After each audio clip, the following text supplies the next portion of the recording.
حضرت عثمان غنی رضی اللہ تعالیٰ عنہ کو لوگوں نے کہا تھا کہ یہ مٹھی بھر لوگ ہیں جنہوں نے آپ کے گھر کا محاصرہ کیا ہوا ہے، آپ ہمیں اجازت دیں، ہم انہیں قتل کر دیں۔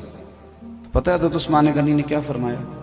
فرمانے لگے نبی پاک صلی اللہ علیہ وسلم نے فرمایا تھا ایک مینڈا ہوگا، ایک بکرا جس کی وجہ سے مدینے میں خون بہے گا، فرمایا میری جان جاتی ہے تو جائے، میں مصطفیٰ کے مدینے میں خون نہیں بہنے دوں گا۔ حضرت امام حسین رضی اللہ تعالیٰ عنہ کی پہلی قربانی یہ ہے کہ انہوں نے مدینے میں کسی قسم کی کوئی کسی کو بدامنی کرنے کی اجازت، وہاں سے نکلے سیدھے جا سکتے تھے مینا، 8 ذی الحج کو زور کی نماز حاجی مینا میں پڑھتے ہیں، جاتے بڑا لشکر بن جاتا، لیکن امام حسین نے فرمایا میں حج کے اجتماع کو بھی اس کام کی نظر کرنے نہیں دوں گا، قربانی دی۔ امام حسین کربلا میں آئے، اپنی بھوک سہی جاتی ہے، بچوں کی نہیں سہی جاتی، اور امام حسین کے بچے 3 دن بھوکے پیاسے رہے۔ ساری باتوں کو وہ جانتے تھے، انہیں پتا تھا کہ جنہوں نے مجھے روک لیا ان کے ارادے کوئی ٹھیک نہیں، بڑی تکلیف سہی۔ ہمارے ملک میں 65% لوگ ڈپریشن کے مریض ہیں، چھوٹی چھوٹی باتوں پہ لوگ ٹینشن لے جاتے ہیں۔